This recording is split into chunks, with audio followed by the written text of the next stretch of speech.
Bueno, queridos patitos, vamos a tratar la película Cónclave del año 2024. Esta que ha tenido ciertas nominaciones, premios de la Academia y todas estas cosas que ya, desde que una película coreana hablada en coreano ha ganado un premio de la Academia de Mejor Película, a secas, no Mejor Película de habla no inglesa, pues ya, digamos que los premios de la Academia es un poco como el final de esta película.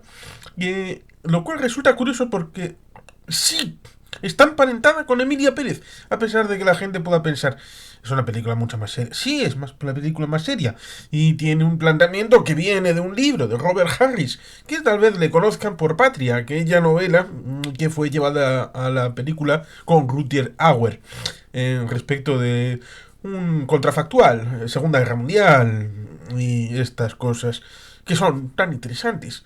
En 2017 hice una novela llamada Múnich, que creo que está comentada en el canal porque la leí en su momento. Pero en el año anterior, en 2016, hizo otra novela llamada Cónclave. Y es la base de esta película. Esta película que parece que va ganando unos 105, 110 millones de dólares y que costó 20. Con lo cual, en principio, se puede decir efectivamente que ha dado beneficios. No como, digamos, otras películas que tienen situaciones un poco más peculiares y dificultosas. Como decía, hay dos elementos que se pueden decir ya aquí ahora respecto de la conexión de la propia película con Emilia Pérez, pero también con Zapatero y el 11M. Y luego podría decir también respecto de dónde he visto en Ado Plus esta película, después de haber visto el programa de la Caja de Trovadores, que en su momento estuve en precisamente el día anterior a que se emitiera en Bellum Artis Historia Militar, en Actualidad Militar, respecto de un asunto respecto de Siria, y al final, pues evidentemente, lo lógico era referenciar el siguiente programa de la casa, como era la caja respecto de Cónclave, en esta situación tan complicada, respecto de una posición análoga. Quería recordar que tenía un vídeo respecto de los dos papas, esta película con Jonathan Pryce y Anthony Hopkins, parece que no. Eso sí, es cierto que tengo un programa respecto de el hecho sustancial, respecto de la renuncia de Benedicto XVI, ese sí, que tiene unos 20 minutos, y el que sí tengo, y fue un éxito, es el de Las Andeles del Pescador, la película de los años 60 con Anthony Quinn, interpretando un santo padre, el Papa Kirill, eh, Kirill Pavlovich Lakota, estableciendo un papado de origen ucraniano, lo cual resulta curioso porque una década después hubo un papado no ucraniano, sino polaco. Y ahí estaría el vínculo que estableció, en teoría, Leonid Kravchuk con Lech Walesa respecto de la idea de la hermandad de estos dos pueblos central y oriental de Europa. Esta película parte del hecho de que, en principio, al un papa al uso, sea el que sea, eh, pero se sabe por un elemento que citaron en la caja de trovadores respecto de las gomitas de los periódicos y que Jorge Bergoglio, Francisco, cuando estaba en Buenos Aires, las guardaba para devolvérselos al kiosquero en los periódicos del día. Y esa costumbre parece que la ha mantenido en el Vaticano, guardando esas gomitas del periódico. Y eso se ve en un cajón de la estancia del Santo Padre fenecido. Con lo cual, en principio, se tiene esa idea. Voy a decir los actores, no los papeles, porque es más importante, porque la gente seguramente recuerde más el actor que el papel.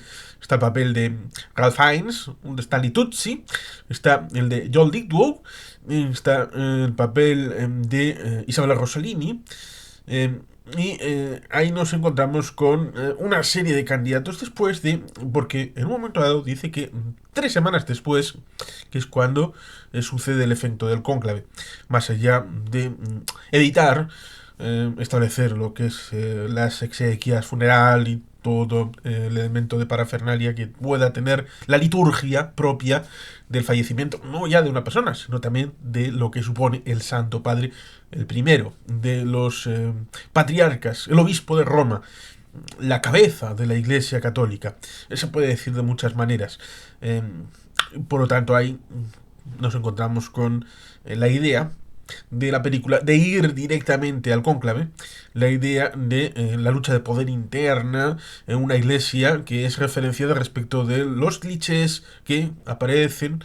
Hay una fotografía más o menos cuidada, un acompañamiento musical que es razonablemente interesante y la idea respecto de cómo en la cerrazón, es decir, en la bunkerización que supone el establecimiento del cónclave, cómo es posible que ahí entre el Espíritu Santo.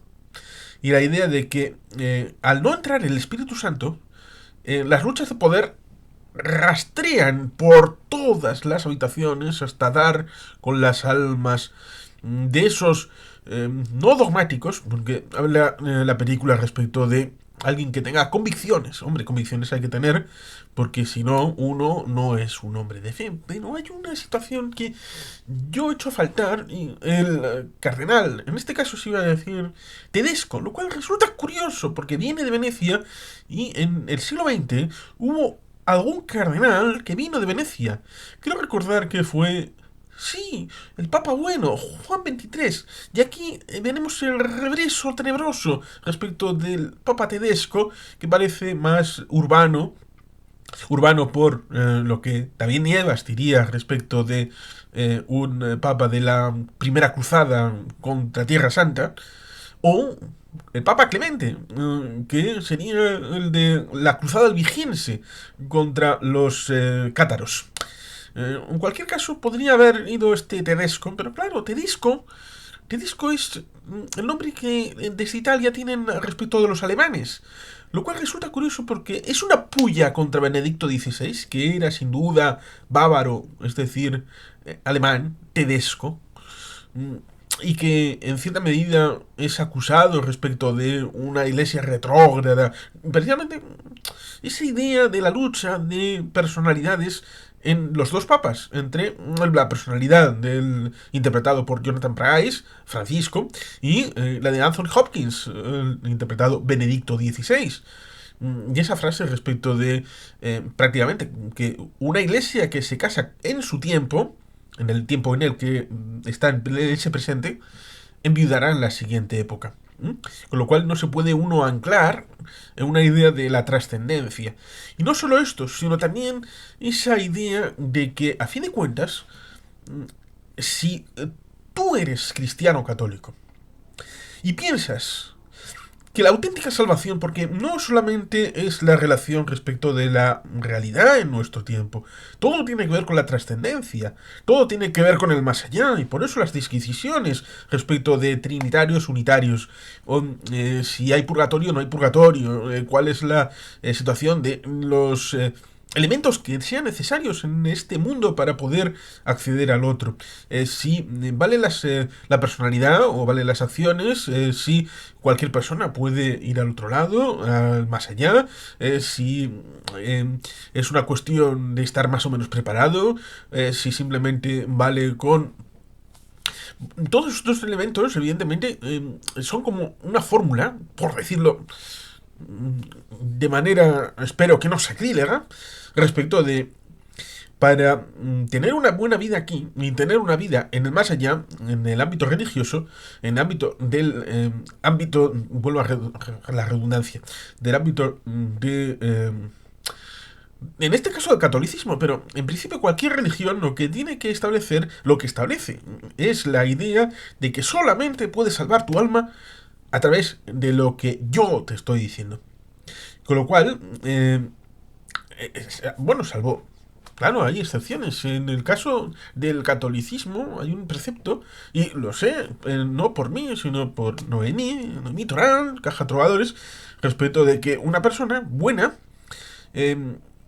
si el Dios cristiano católico existe, Una persona buena tiene posibilidades de ir al paraíso, al cielo del cristianismo católico, sin haber sido cristiano, sin haber sido llamado, sin haber sido bautizado.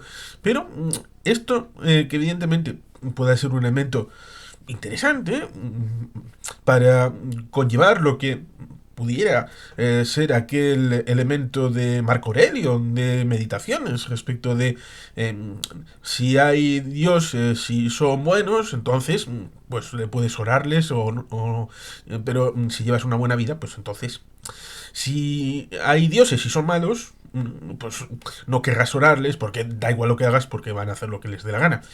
Y si no hay dioses, entonces es bueno que lleves una vida buena porque luego en el más allá pues va a dar igual. Pero si has hecho una buena vida, vas a dejar un buen recuerdo entre los que están aquí. Ahí estaría en parte esa vinculación, claro, no solamente de raíz de las meditaciones en el ámbito del Imperio Romano, sino también el judio-cristianismo, la versión católica, pero claro, si no estableces esa idea de que lo mío es lo único que te va a ayudar a salvar tu alma para el más allá, entonces da igual ir el viernes a la mezquita, el sábado a la sinagoga, el domingo a la iglesia católica, o buscar, a ver, a qué hora hacen el anabaptismo del sur, y los evangélicos, y los anglicanos, y vas a... Pues esta semana voy a uno, la semana que viene a otro, y esto no es serio, no es serio, porque digamos que uno debe tener ciertamente esas convicciones. Luego está el tema de la duda respecto de lo que pueda ser tema también de haber tenido una conducta un poco tal vez pecaminosa. Eh, eh, por tanto, ahí tenemos una situación que es bastante profunda y es difícil ponerlo en una película. En la película tenemos el avance porque el decano del colegio cardenalicio es el personaje de Ralph Fiennes y que debe de ordenar el asunto. Ya en el inicio, y esto lo han dicho tanto David como Noemí en la Caja de Trovadores, ahí tenemos el juego de ajedrez, con la idea de que el Santo Padre que ha fallecido, pues le gustaba jugar a las piezas con eh, eh, Aldo Bellini. Claro, es eh, el personaje de Ralph Fiennes es Thomas Lawrence, eh, que creo que en la novela es italiano, pero aquí se establece un personaje anglosajón para tal vez que tengan un elemento de enganche más allá del personaje de John Lithgow, que en principio también parece anglosajón. Igual es el candidato que le gustaría a Donald Trump, aunque no lo creo. Es demasiado progre para esas veleidades. Ahí tenemos primero el tema de la muerte y el desatar el juego respecto del ámbito del colegio cardenalicio, que debe de ser organizado por el decano del colegio. Parece que el personaje de Stanley Tucci eh, eh, es el número 2 de esa realidad del vicedecano del colegio cardenalicio. Y en principio nos encontramos con candidatos que más o menos puedan... Candidato liberal sería, a su pesar, Bellini. Luego estaría por ahí detrás el personaje de John Lithgow. Tendremos el personaje de el afrodescendiente. A pesar de que se dice va a ser tal vez el primer papa africano, como recordó Noemí, ya ha habido 3 papas con raigambre en África. Claro, porque a veces se tiende a olvidar que Cartago fue un imperio africano, Egipto es un imperio históricamente africano, por más que la dinastía de los Ptolemaicos tenga raigambre en Macedonia, al otro lado del Mediterráneo. El Mare Nostrum dividía su realidad no entre Europa y África en el ámbito del Imperio Romano, sino Occidente y Oriente. Ahí a mucha gente se le olvidará el hecho de que Mauritania era parte de la provincia de Tarraconesis. Es decir, que incluso Hispania, lo que se entiende por Hispania en el ámbito del Imperio Romano, trascendía al otro lado del estrecho de Gibraltar. Em, y bueno, pues ahí está la lucha político-religiosa respecto de quién puede ser el candidato. Y se va jugando esas piezas en las que por un momento se establece ese choque respecto de una monjita que tira una bandeja y ahí entra el personaje de Isabella Rossellini en principio para descubrir que ahí había un asunto de hace 30 años en donde hay un presunto hijo lo cual nos lleva al debate respecto de si los curas se pueden casar, si pueden tener descendencia, lo cual en parte lo cual resulta curioso porque la iglesia en buena medida viene del derecho romano y la situación de las investiduras y también este choque respecto de si los curas se pueden casar o tener descendencia, en buena medida tiene que ver con esta etapa de la Baja Edad Media en donde hubo esa situación respecto al derecho germánico en donde para el derecho germánico tenía que heredar las dos cosas. Es decir, si alguien tenía un puesto eclesiástico y también un puesto nobiliario, entonces estas cosas podían ir a la herencia, pero eso para los altos cargos de la Iglesia especialmente quitaba poder al Vaticano para poder nombrar obispos, cardenales y toda esta situación, con lo cual ahí hubo ese choque respecto de quién tenía el poder de dictar los altos cargos y las decisiones. Por lo tanto, era más fácil impedir que hubiera hijos legítimos, prohibir hijos legítimos, para que jamás pudiera haber una herencia de cargos religiosos de padres a hijos que sustrayera esta decisión del Vaticano y del poder central de la hoy llamaríamos curia. Con lo cual ahí tenemos una realidad bastante curiosa en donde en el discurso final de esa persona de la que usted me habla y que al final acaba siendo electa Santo Padre, dice, la iglesia no es el pasado, pero a contradicción de lo que él dice, sí, la iglesia es el presente y el futuro, pero también es legado.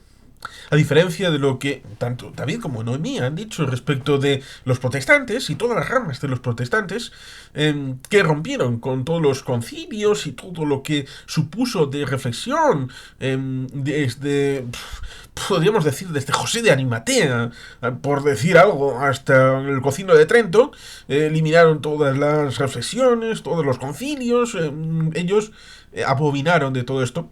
Y eso es un pasado que fue trenzando la idea de lo que es la propia religión católica. Y es imprescindible para comprender cuál es ese pozo, ese legado que ha llegado a esta situación en la que vemos en la película, en la que vemos en la novela, para que la que vemos respecto de la descendencia espiritual del Papa Francisco cuando se ha llamado por su jefe en las alturas. Y eso es algo que está concentrado respecto de esa duda, respecto de este cardenal que aparentemente hacía 30 años había tenido un desliz y había tenido una descendencia aparentemente de un hijo que luego ni siquiera sabe cuál es su padre en caso de ser este muchacho. Luego tenemos ciertamente la ola que va surfeándose respecto del personaje de John Lithgow, que se descubre que ha sido el que llamó a esta monjita. Aparentemente dice él que sin saberlo. Porque, bueno, todo esto tiene que ver con una última confesión respecto de el Santo Padre con el arzobispo de Cracovia, lo cual resulta curioso porque cuando nos encontramos con el Santo Padre Juan Pablo II, tenía un asociado que al final acabó siendo nombrado arzobispo de Cracovia y que digamos que tuvo también una situación un poco especial. Supongo que es tal vez un homenaje a esta persona. Tal vez, o el recordatorio de el Santo Padre Juan Pablo II que venía de Polonia. Pero digamos que él escuchó el hecho de que el personaje de John Lithgow pues tenía que que dejar sus responsabilidades. Y parece luego que se acaba por descubrir, porque, bueno, pues la situación amerita un avance en donde se ve que hay unos documentos que en los 12 meses anteriores ha ido comprando respecto de, bueno, pagos respecto, incluso se sospecha que hay 8 cardenales que han recibido pagos para la votación en el cónclave. Eh, Esto tiene un nombre que no citaré porque da igual, pero digamos que tiene un contrapeso en el derecho canónico respecto de haber incurrido en algo muy grave, y eso está penalizado. En principio con la expulsión, y luego en la película vemos que John Lithgow sigue ahí dentro del cónclave. A pesar de que esta situación en la que acaban con las fotocopias y siendo entregadas en la mañana siguiente, en el desayuno, nos lo encontramos con que Isabella Rossellini participa y es la que da la puntilla diciendo que ha comentado la realidad de que John Lithgow, el personaje de él, había llevado a la monjita africana a el cónclave, a solicitud del Papa, da igual. Y ahí va estableciéndose. Bueno, primero vimos una situación en una sala de cine. Y luego vemos también, después de esto, en una sala de cine. En principio, el candidato opositor respecto de el cardenal Tedesco es Bellini. Y ahí tratando de limpiar lo que es la realidad y a ver quién quiere ser papa, quién no quiere ser, las cualidades. Y primero borrar al candidato al africano. Después candidato John Lithgow fuera. Después Bellini dice que él ya no se siente con fuerzas, con lo cual parece que es la lucha entre Lawrence, Ralph Fiennes y el personaje de Tedesco. Parece que de fondo ha empezado a haber una serie de atentados. Primero uno que queda sordo y luego otro que casualmente incide en la elección. En la elección de esta manera, de la manera en la que cuando finalmente, después de haber votado 5 veces a Bellini, se atreve a votarse a sí mismo. Ralph Fiennes vota Lawrence. Y en ese momento hay en el lateral una explosión que rompe un par de ventanas porque han sido cegadas al inicio y hace que caigan unos cascotes, pero también que entre el Espíritu Santo.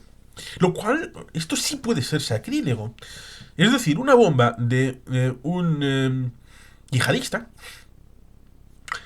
es el instrumento de Dio, para hacer que los que están en el colegio cardenalicio vean que hay que votar ¿a quién?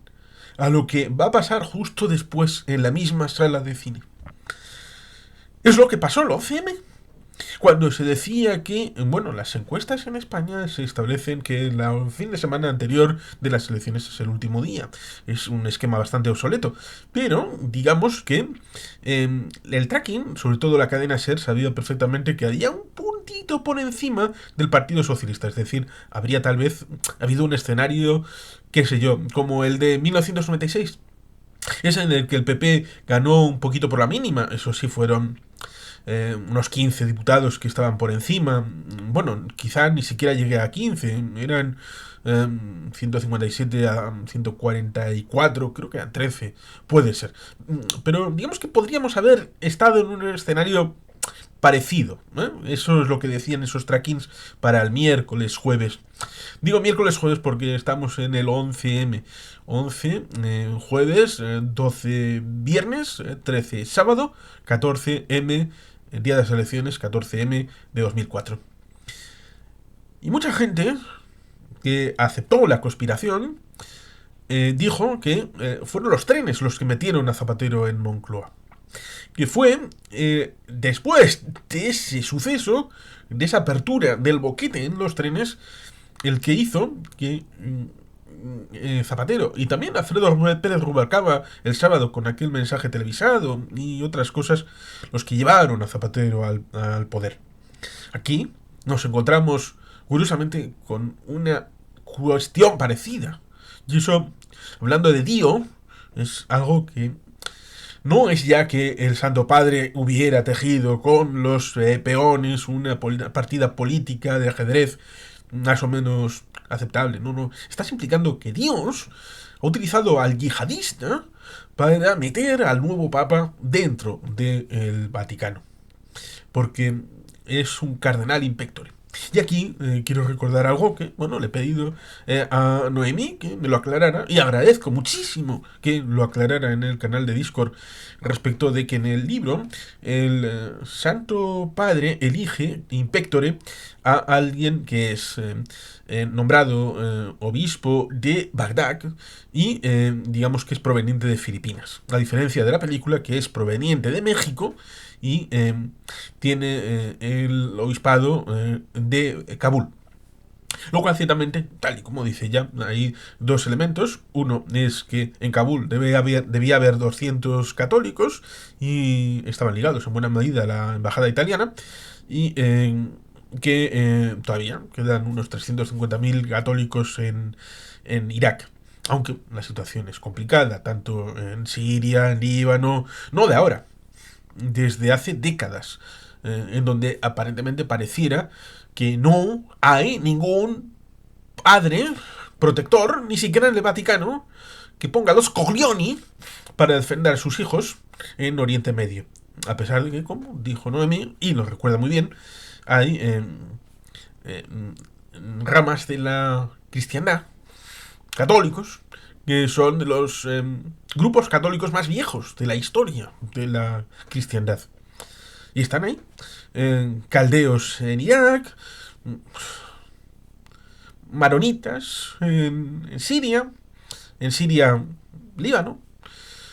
Por lo tanto, ahí hubiera meritado algo distinto a esta situación. Incluso podríamos hablar del Papa Francisco llamando a una ermita, una que está en Gaza, cuando los palestinos que fueron expulsados y que tienen la comunidad de palestinos más grande tal vez del mundo, que es la de Chile, y son cristianos, están allí, y en Gaza ríen de ríen. Pues resulta ciertamente curioso. Pero sí, resulta interesante el apunte de Noemi respecto de que es más entendible respecto de Bagdad y filipino respecto de mexicano y de Kabul. Y tal vez por también la fisonomía, el estereotipo del filipino y por la luego resolución. Como digo, en ese momento, en ese post-atentado terrorista, nos encontramos con un discurso duro como el que, bueno, se puede desear respecto de esas acciones, de vamos a defender a nuestros polluelos. ¿Y cuáles son nuestros polluelos? Toda la comunidad cristiana, especialmente la católica, frente a todos esos salvajes que tratan de destruirnos, que tratan de matarnos. Cuando degollaron a 70 católicos cristianos en el Congo recientemente, ¿quién hizo algo para parar estas matanzas en el continente africano, que es el que va a ser probablemente en el momento presente y en el cercano futuro el lugar donde van a competir las dos religiones que aspiran por la hegemonía global, como es el cristianismo y el islam? Ahí tenemos una situación curiosa. Primero, Tedesco da un discurso ciertamente como si fuera urbano, o Clemente, tal vez incluso pensando en llamar a la cruzada, pero dando un discurso coherente respecto de ¿cuál es la duda? Después del Vaticano II, el Concilio Vaticano II, y haber manejado las clavijas en una situación complicada, porque el Vaticano llevaba como estado papal en casi 1000 años, desde prácticamente el 870 hasta el 1870. Y después de esa situación y de haber tratado de amarrar el juego, ahí entra la idea de que un siglo después, prácticamente, con Pablo VI, habiendo llevado a término las últimas voluntades del Papa Juan XXIII del Concilio Vaticano II, que lo abre, pero el juego en buena medida se ejerce con Pablo VI. Tenemos ahí una idea de, por ejemplo, cambiar la idea de la propia misa, no solamente por la lengua vernácula, sino también cambiar al cura ejerciente de estar frente al retablo y volverse para estar frente a los fieles. Lo cual resulta doblemente curioso, porque una cosa es estar hablando con los fieles, es decir, ser un fiel más respecto de el retablo como señal de Dios, ¿eh? Y otra, volverse y darle la espalda a la imagen de Dios. Y estar ciertamente en comunión, pero estás en comunión en donde, bueno, el espíritu está por todos lados, pero la imaginería hace que le estás dando la vuelta a la imagen tradicional que tenías ahí atrás, en el retablo, de lo que es la divinidad. Con lo cual, ambas dos posturas pueden tener sus pros y sus contras. Como muchas de otras cosas que se han ido estableciendo en la Santa Madre Iglesia Católica, en la que ahí tendríamos ese debate en el que la apertura, el kumbaya y la guitarrita y todo esto que ha caracterizado desde mi juventud hasta que dejé de ir, y creo que sigue teniendo en cierta medida sus nichos en la Iglesia Católica, en las misas, sea de la del domingo o otras que se produzcan, esa idea de la apertura a través de, alguno dirá, el wokismo, ¿eh? El wokismo metido en la Iglesia Católica, la Agenda 2030, y todas estas cosas. O retroceder una serie de pasos, como se dijo que era el plan de Ratzinger, para tratar de, ojo, cuidado, vamos a contemporizar para poner un equilibrio en la fuerza y hacer que aquellos que puedan tender más, o hipotéticamente ser como Lefebvre, o el Palmar de Troya, o estas derivaciones que se van precisamente por ese alegre wokismo antes del wokismo respecto de las consecuencias del Vaticano II, pues tengan un espacio en el que haya un cierto equilibrio, ni tan progres, ni tan carcas. Y ahí tenemos ciertamente el discurso de Tedesco. Pero inmediatamente después aparece este otro, el cardenal Impectore, el de Kabul, que habla como si fuera el nuevo Francisco. Podrá la paz, porque hay que tener los corazones y amarnos y el prójimo y todo esto. Y todos los cardenales ahí se quedan... ¡Ay! Y luego van a la votación, miran al boquete, ven que por fin entra el Santo Espíritu y todos a la vez, se ponen a escribir. Y escriben su nombre. Pero, y aquí viene el giro, por eso resulta interesante decir dónde he visto con estilo Ado Plus esta película. En una página llamada Cinemateca Gay.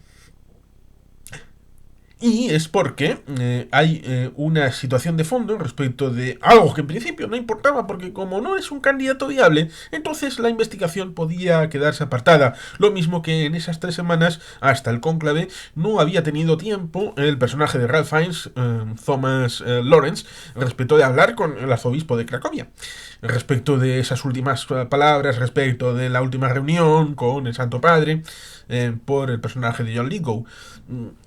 Pero ahora sí, había tenido una posible intervención en Suiza, que luego no se hizo, y que en realidad no era un hospital, sino una clínica, y se deja ahí la cosa. eh, y la idea respecto de que era algo personal, físico, biológico. Y es que han elegido a una mujer. Ya tenemos la papisa Juana, una vez más, metida en el ajo. Ojo, que hasta qué punto la mujer es algo importante o no en el ámbito católico cristiano. La idea de Lutero respecto de la ramera de Roma, como era conocida tal vez para ellos el Vaticano, diciendo también lo de la papisa Juana, era un problema el papel de la mujer en ese momento. Asume, ¿no? En todas las ramas protestantes este asunto de... Pero claro, es un problema, a pesar de que pueda ser considerado en ámbito simbólico. Simbólico en tanto en cuanto establezca la idea de que con la introducción de una persona o persone que tenga ovarios y útero, estás metiendo la idea de que hay que ampliar el papel de la mujer y, bueno, pues simbolizarlo en la figura del Santo Padre. Otra cosa es que, digamos que es algo viable. No lo he buscado respecto de una apariencia externa, porque habiendo estado en un seminario, que pudiera ser como un internado, le han visto desnudo en algún momento. Con lo cual, la apariencia externa, eh, salvo que todo el mundo sea ciego, como diría Eduardo Galeano respecto de, bueno, cuando llegaron los europeos y dijeron, somos los primeros que vemos a la vez el océano Pacífico y el océano Atlántico. Bueno, no estoy en estas palabras, pero se entiende el concepto. Es que los indígenas eran ciegos, no habían visto nada, con lo cual aquí, más o menos parecido. Tendríamos la idea de todos los que han estado con esta persona, ¿le han visto vestido? Completamente vestido. Es como mi abuela materna, que decía que jamás había visto desnudo a mi abuelo materno. Jamás. Y tuvo 4 hijas.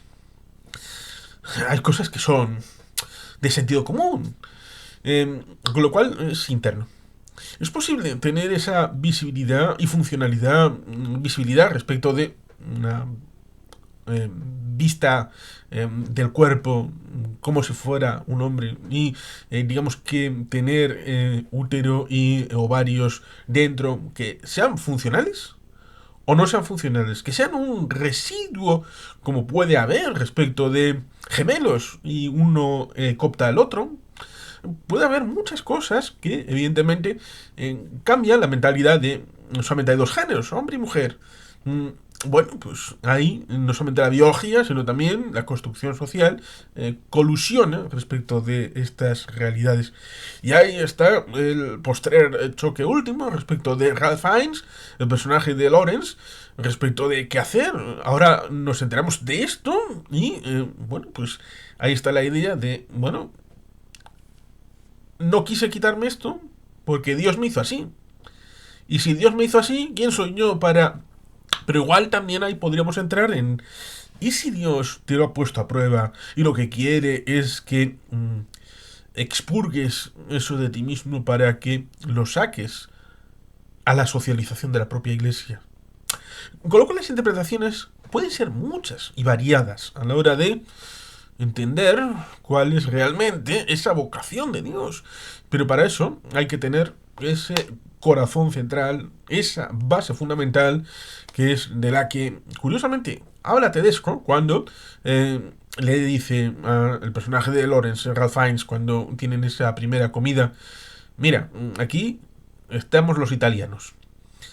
Allí están los españoles, dice Spanish, aunque quiere decir hispanos, en general sudamericanos, pero también españoles.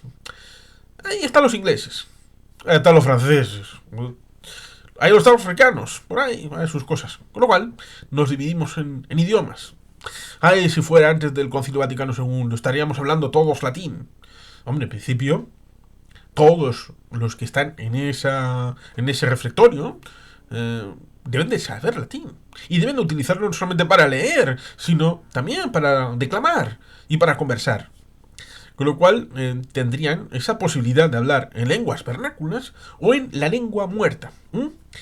Por lo que, en parte, todos estos discursos de esta película, por lo demás, interesante, digerible, interesante, vuelvo a decir, porque lo es, pues tiene todas estas matizaciones que se le puede hacer a un perfeccionamiento tanto del guión como de la puesta en escena, y con ese final absolutamente postrer en un huequismo crepuscular que dicen que está en la novela y por lo tanto como adaptación está bien, pero que tiene sus dificultades respecto de un posible cónclave y en la determinación que pueda ir hacia el futuro el mando y el timón de la barca de Pedro y de Pablo, que Pablo casi es más importante que Pedro, a la hora de la guianza de la Iglesia Católica, sobre todo teniendo en cuenta de que